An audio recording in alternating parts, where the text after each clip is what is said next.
All men are student, not only men student, but only teacher. Hazrat Muhammad sallallahu alaihi wasallam সেই teacher Muhammad সাল্লাল্লাহু আলাইহি ওয়াসাল্লামকে অনুসরণ করার জন্য পঙ্খানুপঙ্খানু আমাদের পালন। আউযু বিল্লাহি মিনাশ শাইতানির রাজীম।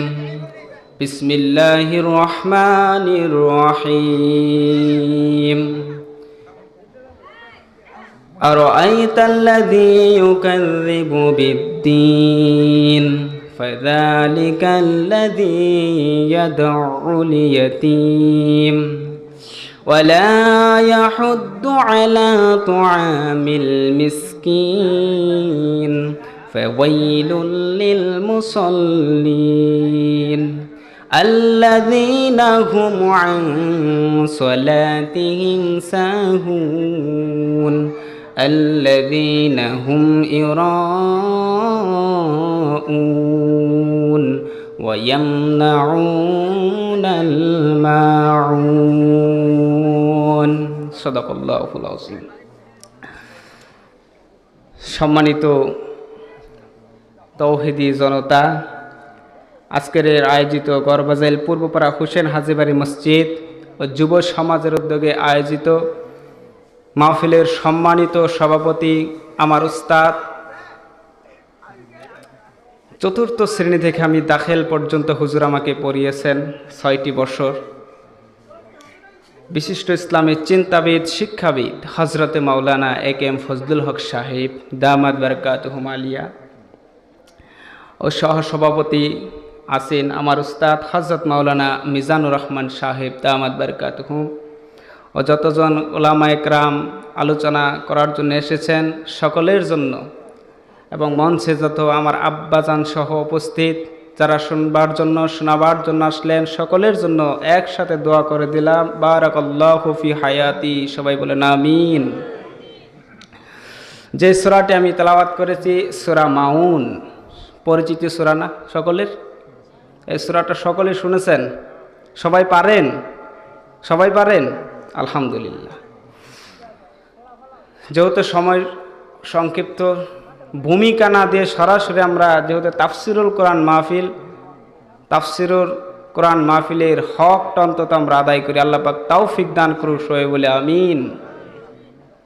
6টি বিষয় থাকা লাগে তাফসির করতে গেলে, 18 প্রকারের জ্ঞান থাকা লাগে। এই বিষয়গুলো বুখারী শরীফের 2য় খণ্ডের 142 পৃষ্ঠা থেকে নিয়ে 243 পৃষ্ঠা পর্যন্ত 100 পৃষ্ঠা ইমাম বুখারী রহমাতুল্লাহ আলাইহি এর তাফসির সম্পর্কে লিখেছেন কিতাবুত তাফসির, যা এখন আমি পড়ছি মাস্টার্সে কিতাবুত তাফসির। আমার শায়েখ মাওলানা রুহুল আমিন মুফতি দামাত বারাকাতুহুম হুজুর আমাকে পড়াচ্ছেন। আল্লাহ তাআলা হুজুরের নেক হায়াত দান করুন সবাই বলে আমিন। আরাআইতাল্লাযী ইউকাযযিবু বিদ্দীন। আল্লাহ রাব্বুল আলামিন বলছেন, হে নবী আপনি কি দেখেছেন বা আপনি কি দেখেছেন যারা আল্লাহর দ্বীনকে মিথ্যা প্রতিপন্ন করে মিথ্যা সাক্ষ্য দেয়। আরাআইতা শুরুর হামজাটি এখানে আল্লাহ রাব্বুল আলামিন আরবি গ্রামার অনুযায়ী এটা প্রশ্নবোধক, বাকি থাকলো রাআইতা। এটা হয় মুজাক্কার হাজির, মাজির সিগা, মাজি মানে অতীতকাল। আর রুইয়া মাজদার থেকে এসেছে, এর অর্থ হলো দৃষ্টিপাত করা বা লক্ষ্য করা বা দেখা। আল্লাহ রাব্বুল আলামিন বলছেন, হে নবী বা হে আপনারা, এটা কি আপনারা লক্ষ্য করেছেন, দেখেছেন? ইকাযযিবু মিথ্যা প্রতিপন্ন করে। ইকাযযিবু এটা মুজারে, বর্তমান ভবিষ্যৎ, অহেত মুজাক্কার গায়েবের সিগা। বাবে তাফঈল থেকে এসেছে। আর তাকযীব মাজদার থেকে অর্থ হলো মিথ্যায়ন করা, মিথ্যা প্রতিপন্ন করা, মিথ্যা বলা। যদি মুজারে হওয়ার কারণে অর্থ হলো আপনি তারা মিথ্যা প্রতিপন্ন করে, অস্বীকার করে, মিথ্যা সাক্ষ্য দেয়। আপনি কি তাদেরকে দেখেছেন কি বিষয়ে মিথ্যা সাক্ষ্য দেয়? আদ-দ্বীন। আরাআইতাল্লাযী ইউকাযযিবু বিদ দিন। দিন মানে কি? এই রাতের পরেই দিন, বুঝতেছেন? দিন মানে হচ্ছে এটাও দিন, রাতের পরে যেটা। আমি তাফসিরে দিন সম্পর্কে 19টা অর্থ পড়েছি। দিন মানে হচ্ছে আনুগত্য করা আল্লাহর, দিন মানে আল্লাহর নির্দেশ মানা, দিন মানে জীবনযাপন, দিন মানে দল, দিন মানে ধর্ম। হে নবী, আপনি এদেরকে দিনে দাওয়াত দিচ্ছেন, অথচ দিন সম্পর্কে অস্বীকার করে, আল্লাহর আইনকে অস্বীকার করে, আল্লাহর নির্দেশকে অস্বীকার করে, আপনাকে অস্বীকার করে। এই লোকগুলোকে আপনি দেখেছেন? এই লোকগুলো হচ্ছে তারা। দ্বিতীয় আয়াতে আল্লাহ রাব্বুল আলামিন বলেন, ফাযালিকাল্লাযী ইয়াদউল ইয়াতীম, ফাযালিকাল্লাযী ইয়াদউল ইয়াতীম।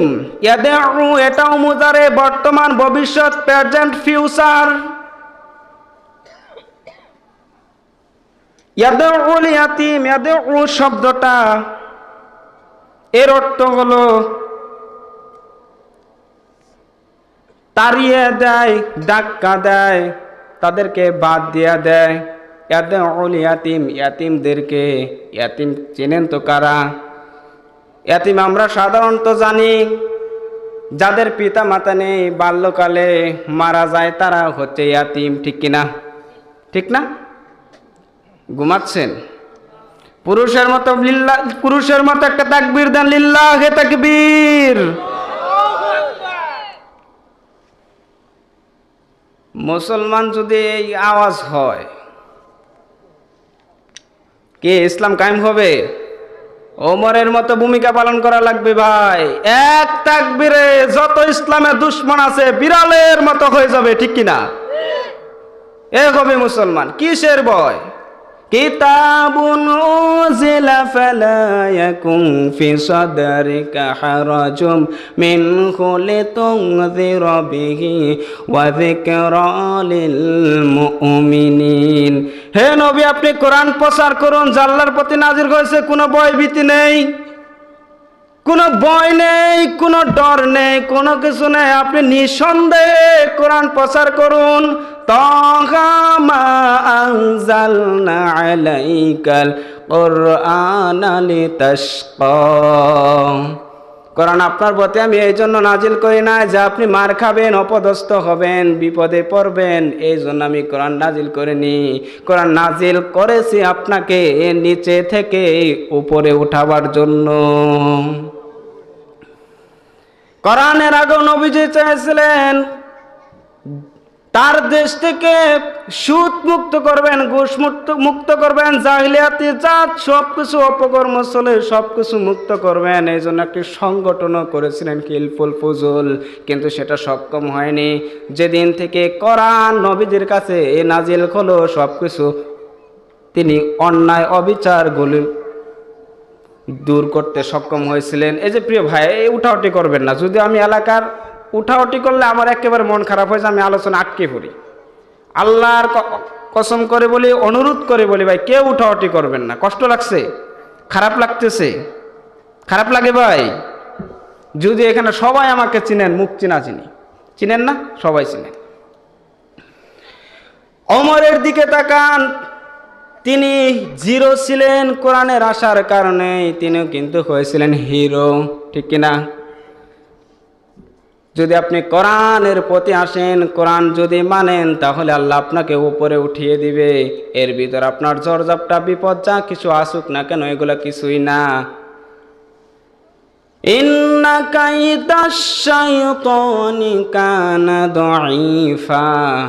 হে নবী, শয়তানের চক্রান্ত, আপনি কোরআনের দাওয়াত দিচ্ছেন, ইসলামের দাওয়াত দিচ্ছেন, দেখলেন যে না, শয়তানের চক্রান্ত বিশাল আকার। আপনাকে কত বাধা দেয়, রাষ্ট্র থেকে নিয়ে ধনাঢ্য বলেন, ক্ষমতা বলেন, রাষ্ট্র বলেন, সব জায়গায় আপনাকে বাধা দেয়, কথা বলতে দেয় না, মাইক পর্যন্ত কেড়ে নিত। যাকে স্বপ্নে কত বাধা দিত, এগুলো কিছুই না। দাঈফ এক বচন, দাঈফা বহুবচন, এগুলো আপনি কোনো কিছু মনে করবেন না। শুধু একটু মুঠ দিয়ে, হাত দিয়ে শক্ত করে ধরেন, কারণ শয়তানের চক্রান্ত একেবারে দুর্বল। মুমিনের তাকবীরের সামনে ওদের চক্রান্ত সব কিছু শেষ হয়ে যাবে।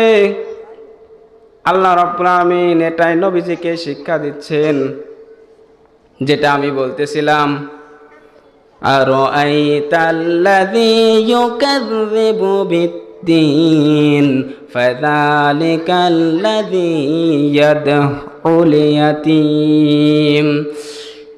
পরকালকে, আল্লাহর দিনকে তারা অবিশ্বাস করে, অস্বীকার করে, যারা ইয়াতিমদেরকে গলা ধাক্কা দিয়ে বের করে দেয়। এখন ইয়াতিম শুধু আপনারা এটা মনে করবেন না যে তারা যাদের পিতামাতা নেই, ছোট বাচ্চা, তাদেরকে ধাক্কা দেয়, কিন্তু এই পর্যন্তই শেষ না। কোরআন তো শুধু বর্তমানের জন্য নাকি কোরআন কিয়ামত পর্যন্ত? কোরআন তো কিয়ামত পর্যন্ত। এটা কখনো পুরাণ হয় না, এটা কোরআনের আরেক মুজিজা। সরকারের কাছে জনগণগুলো হলো ইয়াতিম। একটা এমপির কাছে তার থানার যতগুলো জনগণ আছে সবগুলো ইয়াতিম। একটা চেয়ারম্যানের কাছে তার ইউনিয়নের জনগণগুলো ইয়াতিম। একটা মেম্বারের কাছে তার ওয়ার্ডের জনগণগুলো ইয়াতিম। এখন উপর থেকে যে মাল মেডিসিনগুলো আসে, রাষ্ট্রীয় সম্পদগুলো আসে গরিব দুঃখীদেরকে দেওয়ার জন্য, তারা তাদের কাছে ইয়াতিম। তাদেরকে যদি সঠিকভাবে বন্টন না করে যারা পেট পুরে খেতে পারে তাদের কাছে আপনি বিক্রি করে দিলেন, তাদের তো আপনি হক মারলেন। ইয়াতিমের হক আপনি নষ্ট করলেন এই কোরআনের আয়াত দিয়ে। এটাই প্রমাণিত হয় আপনি পরকালকে বিশ্বাস করেন না, মরণের চিন্তা নেই। যদি আপনার মধ্যে এটা থাকতো, আপনি জনগণের সম্পদ একজনের আরেকজনকে দিতে পারতেন না। এরকম হয় না? গরিবরা পাওয়ার কথা, গরিবকে না দিয়ে ধনীদের কাছে বিক্রি করে ধর পকেট গরম করে মরে নাও, তোমাকে ফেরেশতারা গরম করবে জাহান্নামে ঢুকিয়ে। অনেকে মনে করবে ছোট মুখে এত বড় কথা, কথা তো ভাই আমার না, কথা কার? আমি যদি এখানে বসে সঠিক কথাগুলো, হক কথাগুলো না বলি, আজকে নয় আমি 50, 60, 70, 80 বছর পর মারা যাব। কিয়ামতের দিন আল্লাহ আমাকে প্রশ্ন করবে, তুই তো বক্তৃতা দিয়েছিলি, মঞ্চে উঠেছিলি, তোর সামনে হাজার হাজার মানুষগুলো তোর বক্তৃতাগুলো শুনেছিল, তোকে আমি কণ্ঠ দিয়েছিলাম, কি সুন্দর বয়ান দিয়েছিলাম, তোকে শক্তি দিয়েছিলাম, তুই আমার সঠিক কথাগুলি বলস নাই। এখন জাহান্নামে যা। মুরগির রান তো বালাই খেয়েছিলি, মুরগি কিন্তু আমার কাছে ব্যাপার না, আমি খেতে পারি না খেতে খেতে। তাহলে মনে করবেন যে শরীর এমনকে, ভাই আমি না খাই, অনেক খাই, কিন্তু শরীর হয় না, আমি এটা কি করতাম? এই যে বয়েল মুরগিটা খেতে খেতে আমার মশারির ডাউলের মতো লাগে এখন। কয় হুজুর খাবার পায় না। বর্তমানে আপনি হুজুরদের দেখে তাকিয়ে দেখেন, হুজুর খায় না। ভাই আমি এইসব বয়েল মুরগিগুলো, অন্যান্য গোস্তগুলো আসলে আমার পাশের জনকে দিয়ে ফেলি, আমার এখন আর একটা রুচি নেই। আমার ভাইরা, এই জন্য যে যে জায়গায় আছে তার সঠিক হকের পথে আপনি আছেন কিনা, এটাই হচ্ছে ইমানের পরীক্ষা, এটাই হচ্ছে আপনার ইমানের দায়িত্ব। ফাযালিকাল্লাযী ইয়াদউল ইয়াতীম। ইয়াতিমদেরকে যে তাড়িয়ে দেয়, গলা ধাক্কা দেয়, বের করে দেয়, যে গলা ধাক্কা দেয়, বের করিয়ে দেয়, সেই পরকালকে অস্বীকার করে, আল্লাহর দিনকে অস্বীকার করে, আল্লাহর আদেশকে অস্বীকার করে। ওয়ালা ইয়াহুদ্দু আলা তুআমিল মিসকিন, ওয়ালা ইয়াহুদ্দু আলা তুআমিল মিসকিন, এবং মিসকিনদেরকে খাবার দিতে উৎসাহিত করে না, এবং নিজে তো দেয় না, অন্যজন দিতে গেলেও আরো বাধা সৃষ্টি করে। এরকম ডিজিটাল মুসল্লি এখন নেই। কি কথা বলেন না কেন? এইরকম নিজে তো খাবার দেয় না, বস্ত্র তো দেয় না, আবার অন্যজন যদি দিতে যায় আরো বাধা সৃষ্টি করত। এই যে এখন তো আমরা স্বাধীনভাবে কথা বলতে পারি। গত বছর শীত বস্ত্র আমি নিজে বিতরণ করেছি রাতের আধারে 12টার পর পর। দিনের বেলা দিতে গেলে বাধা দিত, বলতো যে জামাত ইসলাম করে, একটা জামাত ইসলাম কম্বলকে গ্রেপ্তার কর। অথচ আমি নিজের পকেট থেকে অনেকজনকে আমি শীত বস্ত্রগুলো কিনে দিতাম, অথচ দিনের আলোতে আমি দিতে পারতাম না। এই যে সরেপার গত বছর একটা প্রোগ্রাম ছিল, আমাকে মঞ্চে উঠতে দেয়নি, কয়ে জামাত ইসলাম করে উঠতে দেওয়া যাবে না। তা আমি কি আপনার সম্পদ নিয়েছিলাম গা, না আপনার ক্ষমতা নিতাম গা? আমি তো কোরআনের প্রচারটাই কেবল করি। কোরআনে যেটা আছে, তাফসিরে যেটা আমি পড়েছি, আমার উস্তাদরা যেটা শিখিয়েছেন তাফসিরে, সেটাই তো আমি বাল্লিগু আন্নি ওয়ালাও আয়া, নবীজি যে আদেশটা আমার পক্ষ থেকে যে আয়াতগুলো এগুলো প্রচার করা, আমি তো এটাই করতেছিলাম। আমাকে বাধা দেন কেন ভাই? আমি তো আপনার কাছে কোনো কিছু চাই নাই, কেন আমাকে উঠতে দিলেন না? আজকের মিডিয়া থেকে যাবে, আপনি শুনেন। فَذَلِكَ الَّذِي يَدْعُ الْيَتِيمَ وَلَا يَحُضُّ عَلَى طَعَامِ الْمِسْكِينِ। ইয়াহুদ্দু এটাও মুজারে, বর্তমান ভবিষ্যৎ, প্রেজেন্ট ফিউচার, সে তাড়িয়ে দেয়, ধাক্কা দেয়। হে নবী, আজ থেকে 1500 বছর আগে আয়াতটা নাজিল করেছে।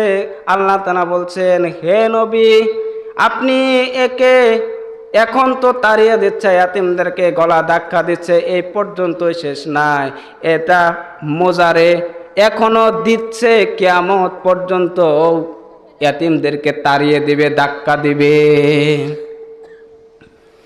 আছে না এমন সম্পদ, যার চেতে গেলে চাইতে গেলে তার উপর খেপে যায়। খুব ভালো, যখনই হক আপনি চাইতে যাবেন, হকের উপর হাত দিবেন, মনে হবো যে তার রৌ মাছের পেটিতে আপনি হাত মারলেন।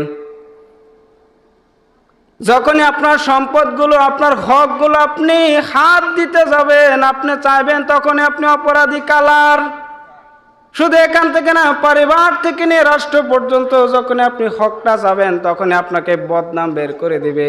এই যে বৈষম্য বিরোধী ছাত্র আন্দোলন, তারা যে জয় খেয়েছিল, তাদের হকটাই তো চেয়েছিল, তাদের অধিকারটাই চেয়েছিল, বানিয়ে দিছে রাজাকার, ঠিক কিনা? তাদের অধিকারটা চাওয়ার কারণে হয়ে গেল রাজাকার, অথচ রাজাকার বলে গালি দিত, এখন সবাই রাজাকার। আল্লাহ তাআলা এটাই শিখাচ্ছেন, ওয়ালা ইয়াহুদ্দু আলা তুআমিল মিসকিন, এবং তাদেরকে মিসকিনদেরকে খাবার দিবে না, উৎসাহিত করবে না।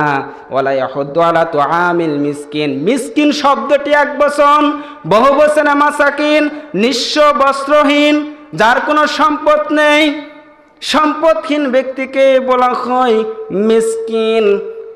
একজন গরিব মানুষ, তার কোনো থাকার জায়গা নেই, কোনোভাবে একটা ছাইলা তুলে থাকতেছে, তাকে আপনি একটু খেয়াল মতন একটু দেখাশোনা করবেন, এটা অনেকে বিরোধিতা করে, ইত্যাদি ইত্যাদি ইত্যাদি নাম দেয়।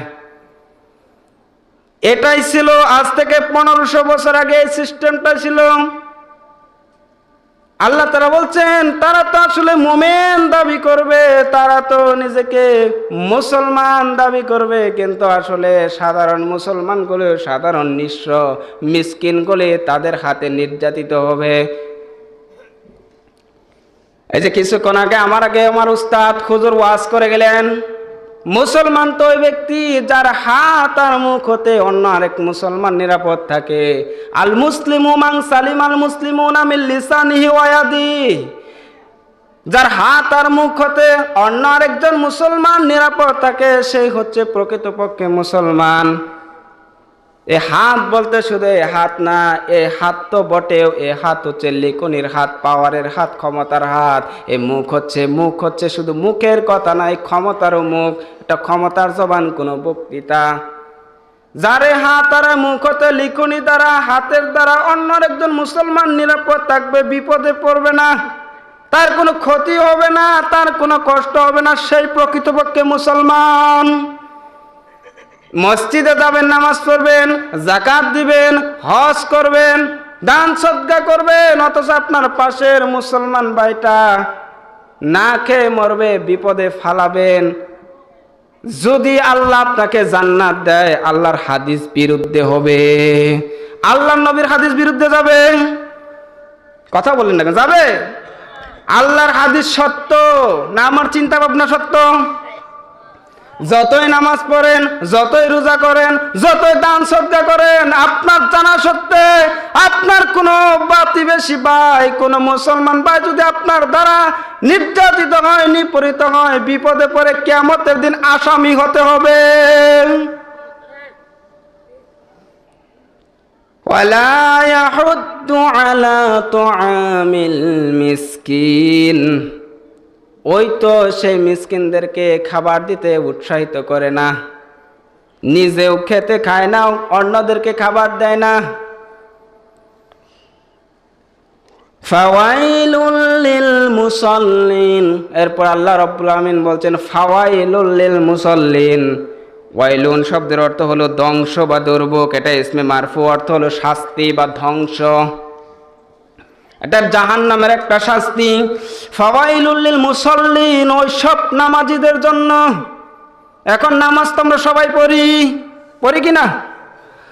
5 ওয়াক্ত না পড়লে অন্তত শুক্রবার পড়ি, শুক্রবার না পড়লে অন্তত 2 ঈদে পড়ি, তাও যদি না পড়ে অন্তত জানাজার নামাজটা পড়ি। আজকে একটা শিশু বাচ্চার জানাজা পড়ালাম, অথচ আসরের নামাজের পর আসরের নামাজে মুসল্লির খবর নেই, অথচ জানাজায় শরীক। এই যে কিছুক্ষণ আজকের ঘটনা। এখন বলবেন হুজুর আপনি গীবত করছেন, এটা গীবত? ওটা হলো ফরজে কিফায়া, আপনার ফরজের খবর নেই, আপনি সুন্নত নিয়ে নফল নিয়ে টানাটানি। আগে ফরজ ঠিক করেন, এরপরে সুন্নত নফল ঠিক করেন। আগে ঈমান ঠিক করেন, পরে দাড়ি রাখেন। আগে নিজের ঈমান সঠিক করেন, আগে নিজের ঈমান মজবুত করেন, আগে ফরজগুলো ঠিক করেন, এরপর দাড়ি টুপি জুব্বা পরেন, এটা আপনাকে মানাবে। কারণ দাড়ি টুপি জুব্বায় যদি জান্নাত পাওয়া যেত, সবার আগে জান্নাত যাবে আবু জেহেল। এখন বললেন হুজুর এটা কি করলেন, আবু জেহেল জান্নাত যাবে মানে? আবু জাহেলেরও দাড়ি ছিল, এও টুপি পরতো, পাঞ্জাবি পরতো, জুব্বা পরতো, পাগড়ি দিত, সেটা নয় নাই দেখলেন। দাড়ি রেখে যদি কেউ জান্নাতে যায়, রবীন্দ্রনাথ কোথায় যাবে বলেন? বলেন, ও জান্নাতে যাওয়ার কথা না? রবীন্দ্রনাথ জান্নাতে যাবে, ওই যে ইন্ডিয়ার এটা কেটা জানি, হ্যাঁ মোদি। আর নরেন্দ্র মোদী সে কোথায় যাবে? ওনার তো দাড়ি আছে, আমার তো লম্বা লম্বা দাড়ি। এই জন্য আগে ঈমান ঠিক করেন, ফরজগুলো ঠিক করেন, অন্যের হকগুলো আগে মিটিয়ে দেন, এরপরে দাড়ি রাখেন, টুপি পরেন, এরপর আল্লাহর কাছে মাফ চান, আস্তাগফিরুল্লাহ পড়েন, এরপরে নামাজ পড়েন। এই নামাজ আপনাকে কাজে দেবে। ফাওয়াইলুল লিল মুসাল্লিন, ওইসব নামাজীদের জন্য ধ্বংস। আল্লাযীনা হুম আন সালাতিহিম সাহুন, আল্লাযীনা হুম আন সালাতিহিম সাহুন, যারা নামাজের ব্যাপারে গাফেল, উদাসীন, যারা নামাজের কোনো খেয়াল নেই, এইসব নামাজীদের জন্য ধ্বংস।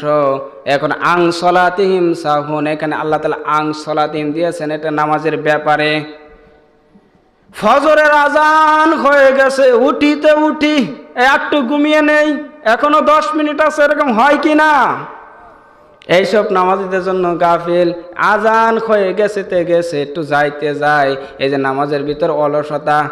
ইমাম সাহেব দাঁড়িয়েছে, সূরা ফাতিহাটা পড়ুক, পরে দাঁড়ায়। এই যে নামাজের ব্যাপারে গাফেল বলে, এইসব নামাজীদের জন্য আল্লাহ তাআলা ধ্বংস দিয়েছেন। ওয়াইলুন শব্দটা ব্যবহার করেছেন, এখানে ভাগ্য ভালো এখানে আল্লাহ তাআলা ফি শব্দটা ব্যবহার করেন নাই, তাহলে হয়তো নামাজের মধ্যে।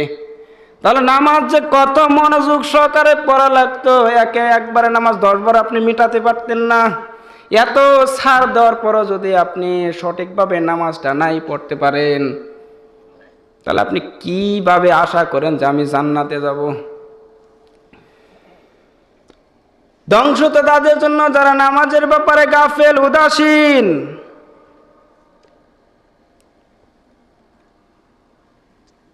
ওইসব নামাজীদের জন্য ধ্বংস যারা নামাজে মনোযোগী না।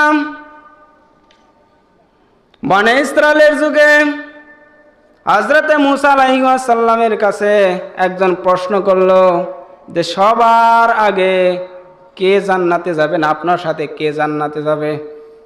আল্লাহর কাছে প্রশ্ন করার পর বলল যে আপনার সাথে যে জান্নাতে যাবে তিনি হচ্ছে একজন কাঠুরে। কি কাঠুরে চিনেন? যিনি কাঠ কাটে।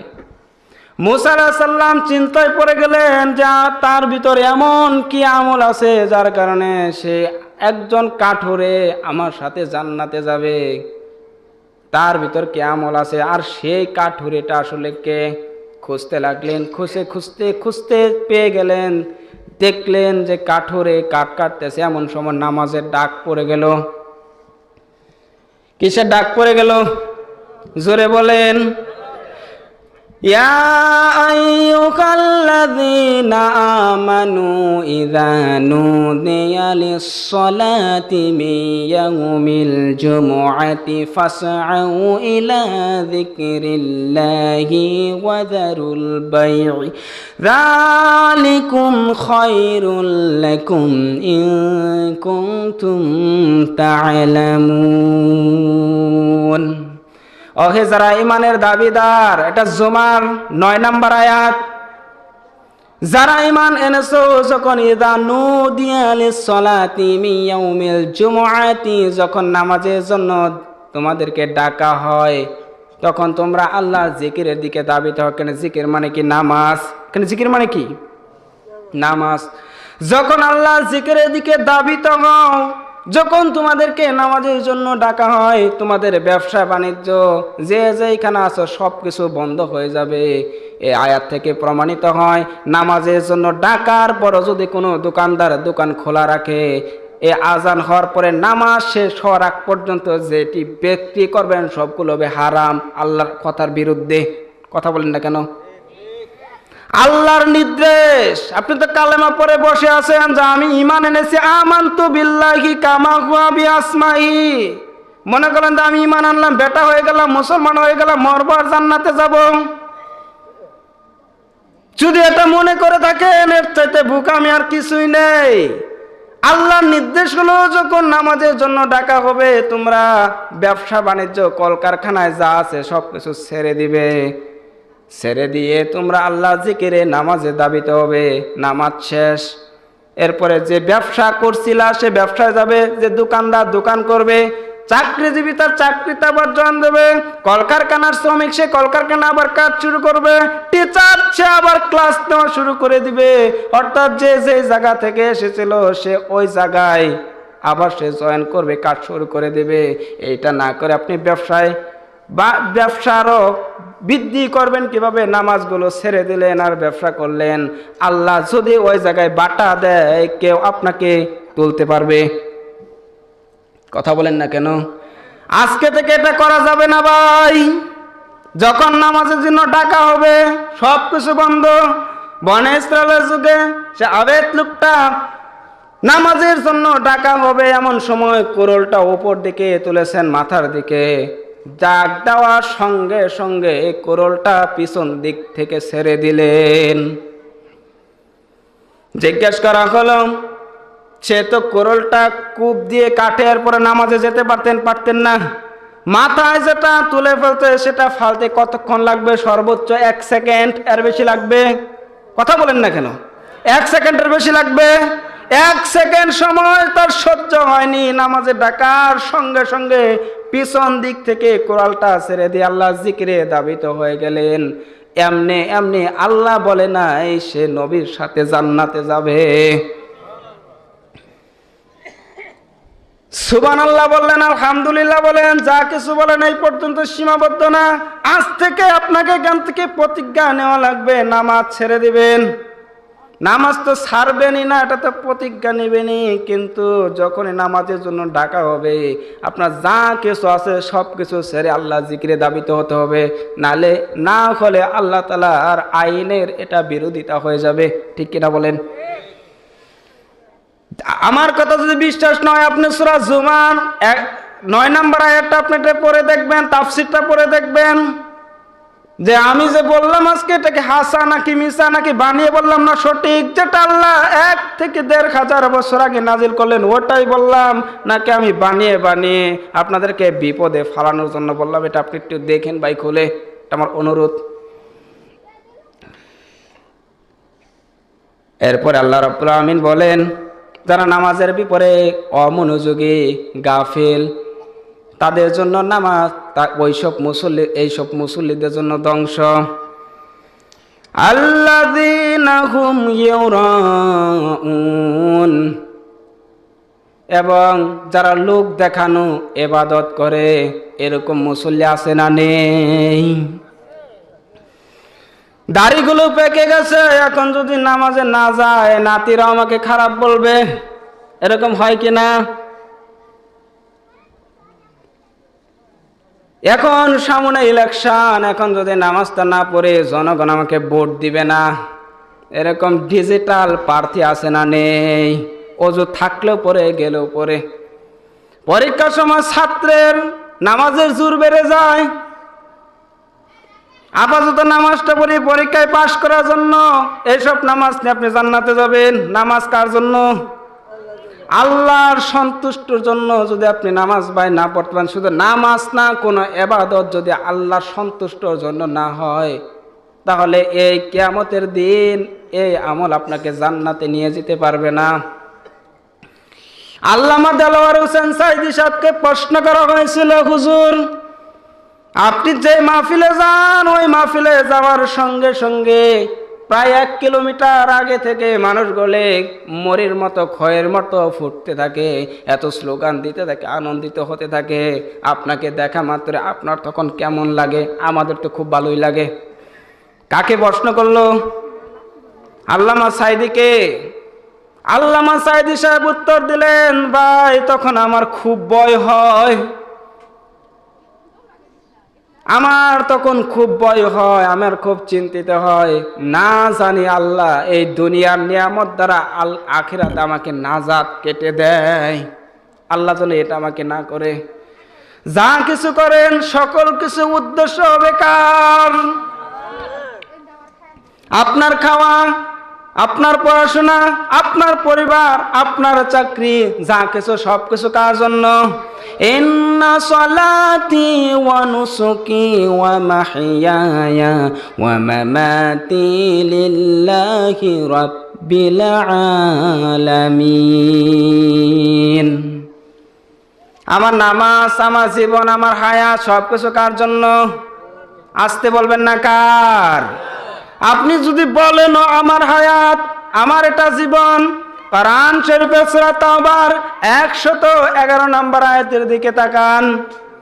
ইন্নাল্লাহা আশতারা মিনাল মুমিনিনা আনফুসাহুম ওয়া আমওয়ালাহুম বিআন্না লাহুমুল জান্নাহ। আমি মুমিনের জান আর মাল কিনে নিয়েছি জান্নাতের বিনিময়ে। আমরা এখানে সবাই মুমিন তো? সবাই মুমিন না? কে কে মুমিন না হাত তোলেন? একজন মুমিন না, কি তাহলে ভাই? ওয়াজে মনোযোগ আছেন কেন? এটা আমাদের টেস্ট করা লাগে মাঝে মাঝে।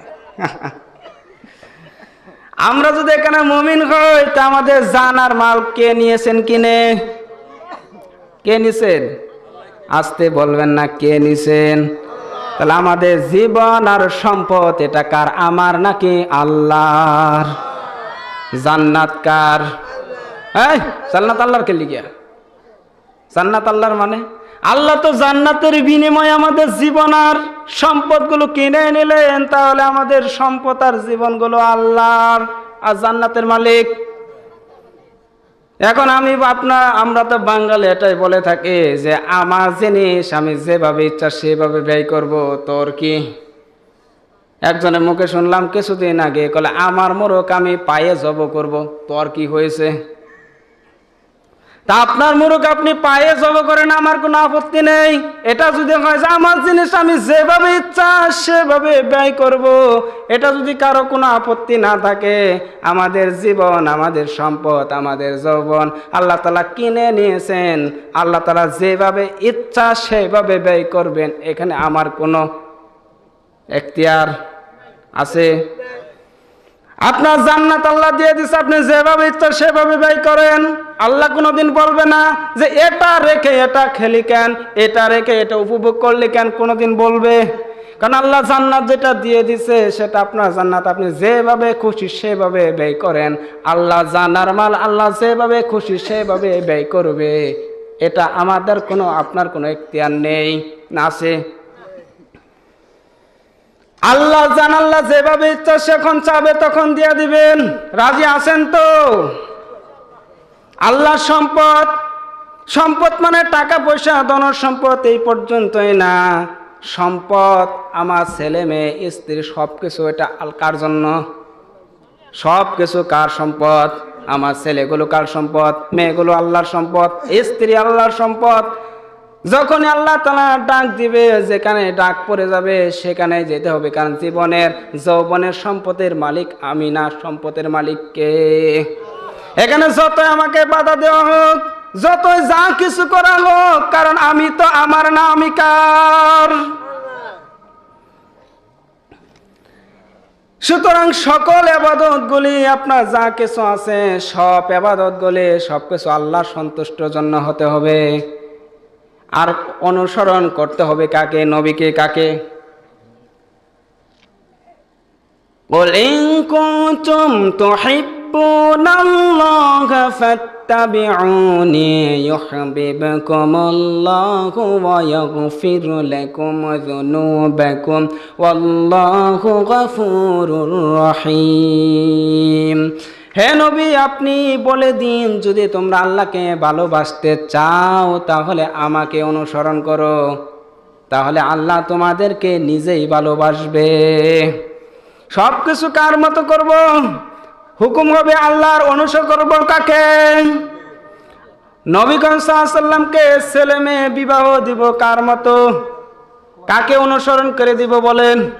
কার্ল মার্কসের মতো, নাকি রবীন্দ্রনাথের মতো, নাকি মুহাম্মদ সাল্লাল্লাহু আলাইহি ওয়াসাল্লামের মতো? আসতে বলবেন না, কার মতো?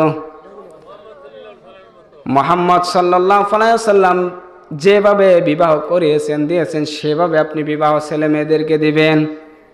আমার বাইরে হঠাৎ করে একটি কথা মনে এসে গেল, বলবো নাকি? আল্লাহর কসম, কেউ তো রাগ করবেন না।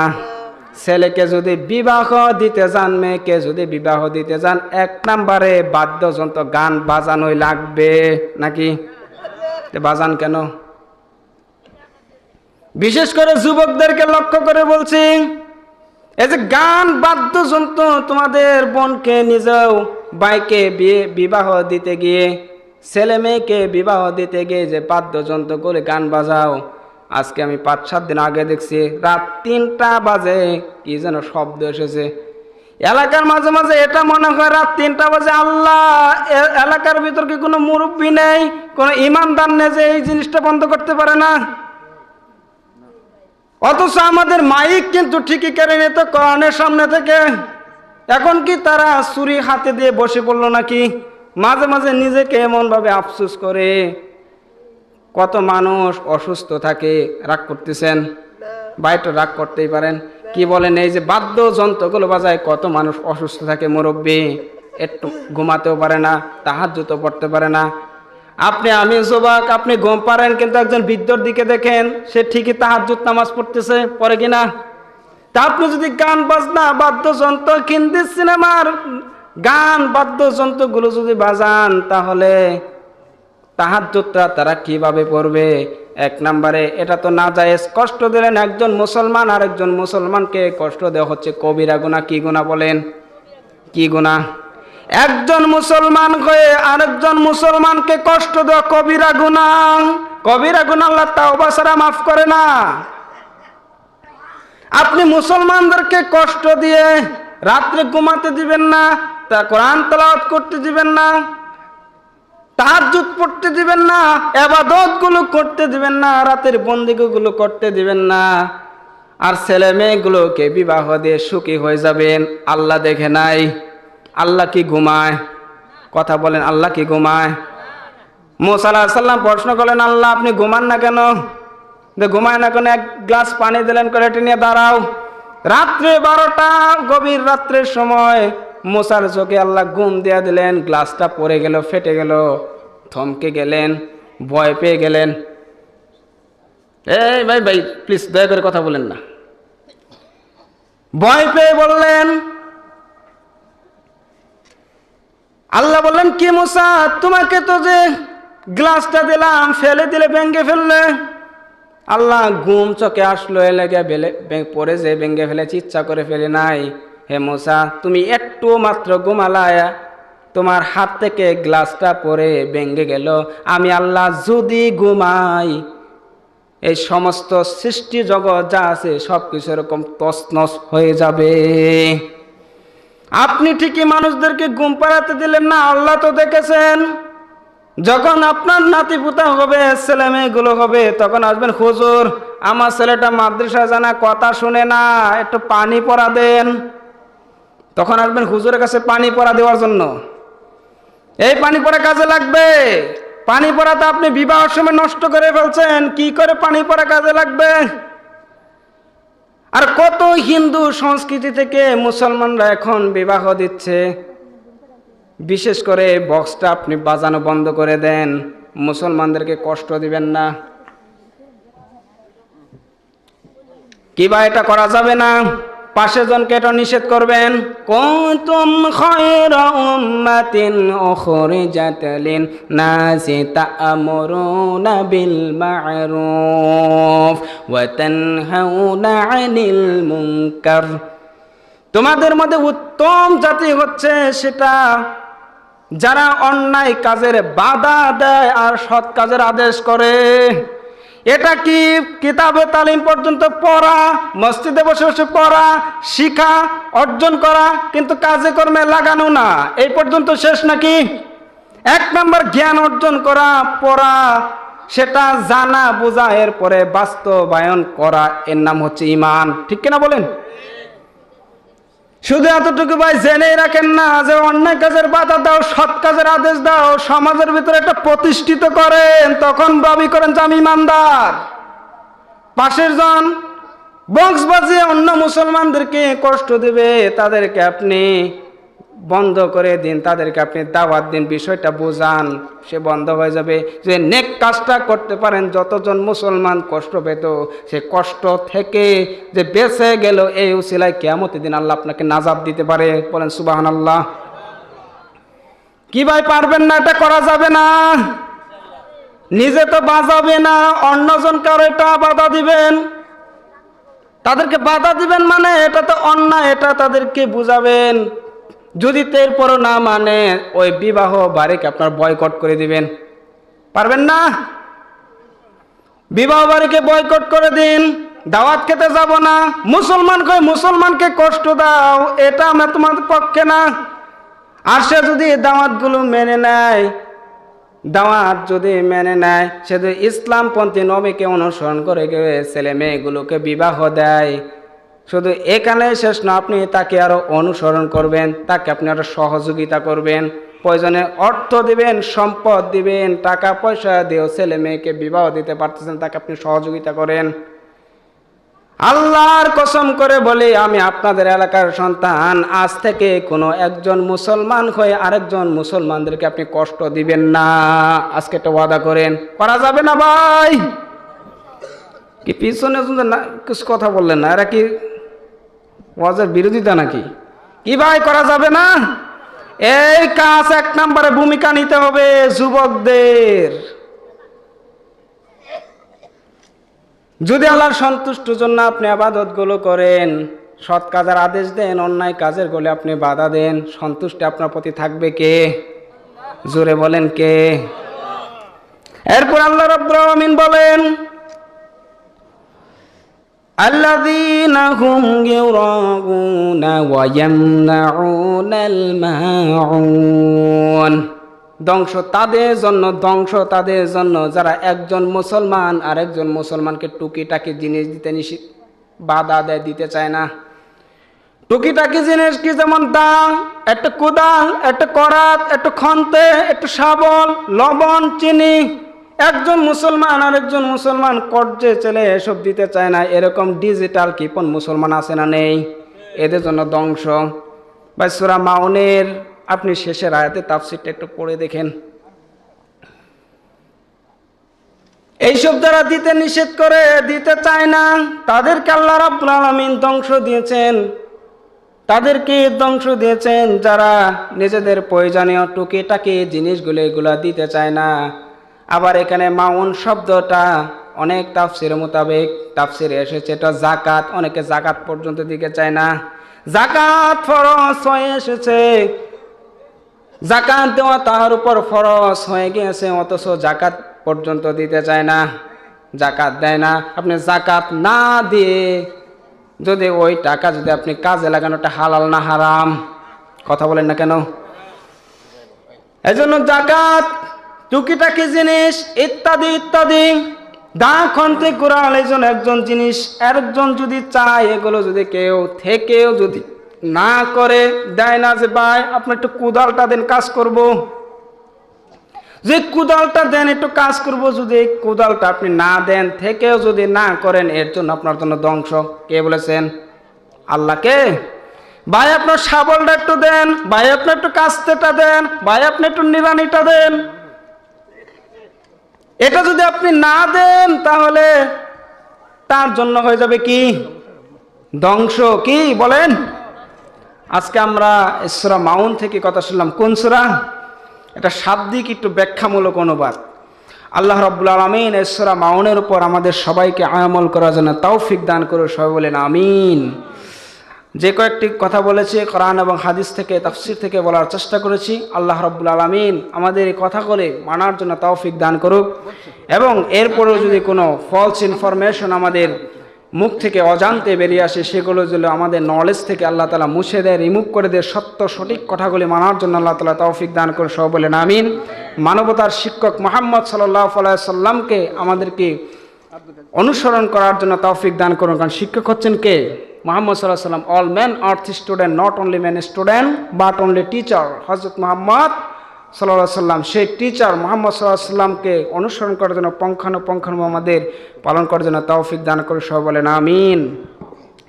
আল্লাহুম্মা বারিক লানা ফি কুরআনিন আযীম।